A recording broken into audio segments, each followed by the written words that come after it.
करने लगे, ऐसा मुझे लगता है। लेकिन अब जो नई पीढ़ी उसको मैं कहूंगा तो कहेगा कि व्हाट नॉनसेंस, ये क्या है।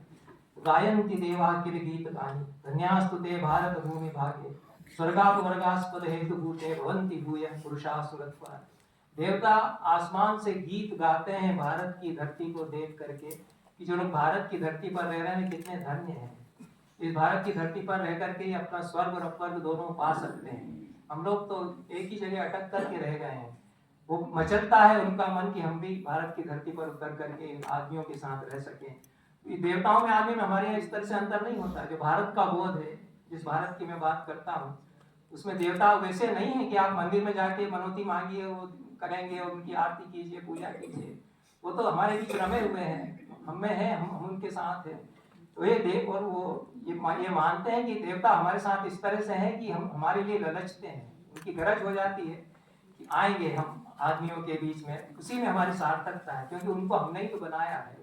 ये भी वो कहते हैं। तो ये जो आगे भारत में कहा, आगे भागवत में कहा गया है, ये जो श्लोक है जो मैंने अभी पढ़ा है, 5 पुराणों में आता है। कुछ श्लोक इनके पेट श्लोक थे पुराण, क्योंकि सब व्यास के ही हैं, ये उनके नाम से हैं। तो भारत के लोगों को बताना चाहते थे बार बार। पुराण तो एक तरह से चलती फिरती एकेडमीज रही है, पुराण प्रवचन करने वाले लोग जनता को शिक्षित करते थे। तो इसीलिए गांव के लोग कई बार हमसे ज्यादा सांस्कृतिक बोध से युक्त हुआ करते हैं। आप कुछ साल पहले तक भी हम गांव में जाते थे तो वहाँ कबीर तुलसी के दोहे जानने वाले, हजार दोहे जानने वाले लोग मिल जाते थे, जिनकी भी पढ़ाई लिखाई इस तरह की नहीं हुई है। मुझे लगता है कि हमसे ज्यादा पढ़े लिखे हुआ करते थे। अब तो भारत भी अब नहीं मिलेगा जो था गांव में। तो ये भागवत में फिर ये कहा गया और कई पुराणों में भी कहा गया कि स्वर्ग में रह करके अमरता के साथ रहते हुए जो लोग रह रहे हैं, उनसे अच्छा है कि भारत की धरती पर कुछ क्षण जीवित रह ले आदमी और कर्म कर ले। यहाँ कल्पायुषाम स्थान जया पुनर्भवा क्षणायुषाम भारत भूजयो वरम, यहाँ पर रह करके सब कुछ पाया जा सकता है। ये बहुत सारे कथन हैं और उसकी भौगोलिक सीमाएं बताई गई हैं।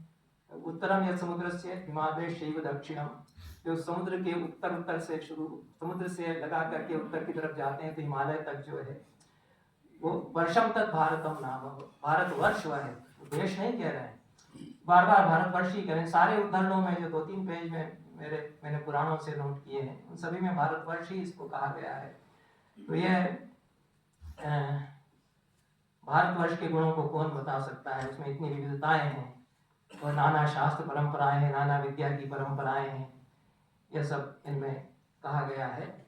और इनमें से कुछ तीर्थ हैं, वो एक तीर्थ का कॉन्सेप्ट है, वहाँ भी एक भारत उतरता है। कुछ नगर जैसे नदियों के कॉन्सेप्ट्स हैं और देश या रीजन के कॉन्सेप्ट्स हैं, उसी तरह से नगरियों के या नगरों के कॉन्सेप्ट हैं कि वो नगरियाँ क्या हैं हमारे लिए। अयोध्या, मथुरा, माया, काशी, कांची, अवंतिका, अवंतिका आपका उज्जैन है, पुरी, द्वारावती, गया, येता, मोक्षदायिका, ये 7 जो नगरियाँ हैं, ये मोक्ष की साधना इनमें होती है। ये श्लोक भी बार बार आता है, इसको सब पंडित लोग भी जानते हैं। तो आदि भौतिक, आदि दैविक और आध्यात्मिक, ये भारत के 3 रूप हैं। ये 3 ही लेवल हमारे हर चीज के माने जाते हैं। भारत में भी ये 3 स्तर हैं। एक आध्यात्मिक भारत है, एक आदि दैविक भारत है, एक आदि भौतिक भारत है। तीनों एक दूसरे से जुड़े हुए हैं। मैं ऐसा ही मानता हूँ, मैं इनको बांट करके नहीं देखता। और ये जो आइसोलेशन में इनको देखते हैं वो भारत की आत्मा को क्षति पहुंचाते हैं, भले वो कितना ही बड़े योगी हो, वो कितने ही बड़े संत ज्ञानी हो। इन तीनों में संश्लिष्ट और संवेद एक अखंड भारत है। जो लोग इनको अलगाते हैं भारत के टुकड़े करते हैं। इन अलगाने वालों में अनेक महान दार्शनिक, चिंतक, विचारक, समाज की अगुवाई करने वाले बड़े बड़े नेता या चुप भैया नेता भी शामिल हैं। यह भी एक औपनिवेशिक विमर्श की छूछी विरासत हम ढो रहे हैं कि बार बार भारतवर्ष के महिमामय आदि भौतिक रूप को भुलाकर उसकी आध्यात्मिकता का गुणगान हम करते हैं। जो अथर्ववेद के ऋषियों ने धरती पर लिखा या उन्होंने नदियों पर लिखा, तो जो उसका दिखाई दे रहा है हमको स्वरूप, वह तो पहले है। इस धरती पर रह करके ही तो सारा अध्यात्म बनेगा, उसको नकार करके तो नहीं बनेगा। तो ये जो आदि भौतिक ऐश्वर्य है भारत का, जो एम्पिरिकल लेवल है, उसको भुलाकर उसकी आध्यात्मिकता का गुणगान यदि हम करते रहते हैं और विदेश की भौतिक सभ्यता के सामने कथित आध्यात्मिक भारत को हम जगत गुरु की तरह परोसते हैं, पर भारत केवल योगियों के ध्यान में, अतिमानस चेतना के संधान में ही नहीं है, उससे पहले वह इस धरती के खेत खलिहान में विराज रहा है। वह जीवन की उस लय और तान में है, मनुष्यता के अमर गान में है, जो अमर गान ऋग्वेद और अथर्ववेद के ऋषि गाते हैं। जो भारत हम बना रहे हैं उसमें जीवन की लय और मनुष्यता का गौरव कहीं छिटका कर हटा दिया गया है। भारत इकहरे आख्यान में नहीं, बहुलता के संधान में है। वह भारत किसी एक भरत का बनाया हुआ नहीं है।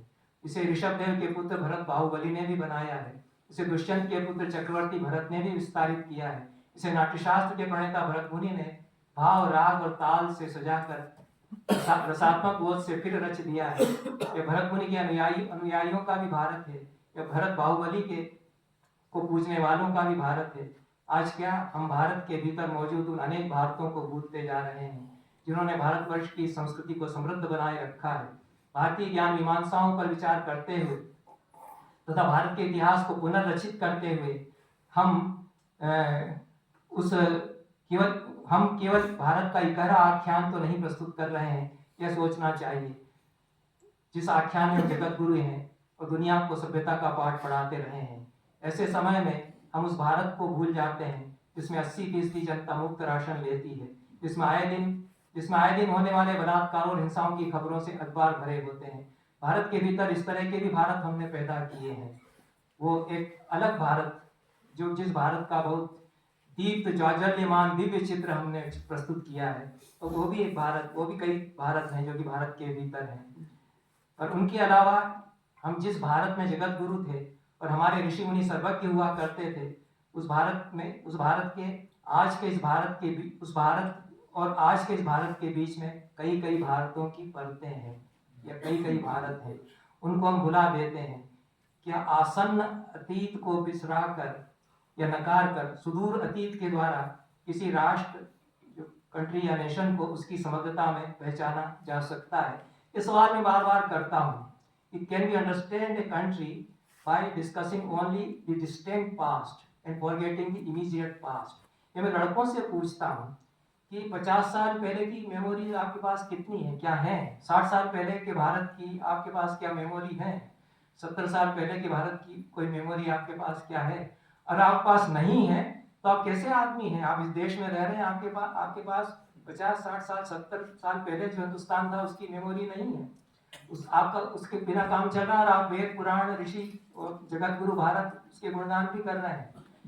जो इमीडिएट हमसे सीधे जुड़ा हुआ है उसको हटा करके, उसको भूल करके, उसके बारे में कोई जानकारी न रखते हुए हम जो डिस्टेंट है उसको कैसे समझते हैं? ये एक लॉजिकल सवाल मैं करता हूँ। ये सवाल धर्मपाल ने भी किया था। 18वीं 19वीं शताब्दियों में भारत में जो कई भारत थे उनकी हमको कितनी याद है, उनकी यादें हमारे मानस से किस तरह से पहुँच दी गई हैं, ये वो बताना चाह रहे थे। मैं तो अपने अनुभव से बताता हूँ कि हमने वो भारत देखा जब दिया सलाई नहीं थी और हमारी माताएं चूल्हा जला देती थी, बिना दिया सलाई के भी जला लेती थी। हमने गाँव में, मैं 4-5 साल का था तो मैंने गाँव के आदमियों को बीड़ी सुलगाते थे, दिया सलाई नहीं थी। तो कोई उनके जीवन में ऐसा नहीं था कि दिया सलाई नहीं तो क्या हाय हो जाएगी। वो 2 पत्थर लिए हुए था, उसने रुई का टुकड़ा उसके बीच में था, उसने रगड़ा, उसमें लपट आ गई, उसने बीड़ी जला ली और आनंद से वो लोग रहते थे। जब दिया सलाई भी नहीं थी तब भी आनंद से रहते थे। तो आनंद तो नहीं रहा इतनी सब कुछ होते हुए हमारे साथ में। तो जो भारत हमने देखा 70, वो तो मैंने एक उदाहरण दिया है, इस तरह के कई उदाहरण मैं दे सकता हूँ क्योंकि मैं अब बूढ़ा भी हो गया तो मेरे पास और क्या रहा, पुराने बचपन की यादें, फला यादें हो सकती हैं। तो ये धर्मपाल कह रहे हैं कि हमें भारत से विस्थापित करके किसी दूसरे मुल्क में धकेल दिया गया है, क्योंकि हमारा भारतवर्ष जिस देश काल में अवस्थित था उस देश काल में इस समय हम नहीं रह रहे हैं, हम दूसरे के दिए हुए समय में रह रहे हैं।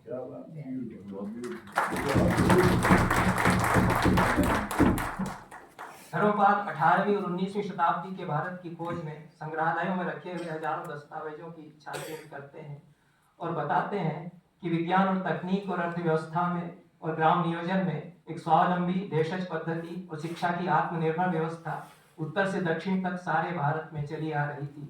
18वीं और 19वीं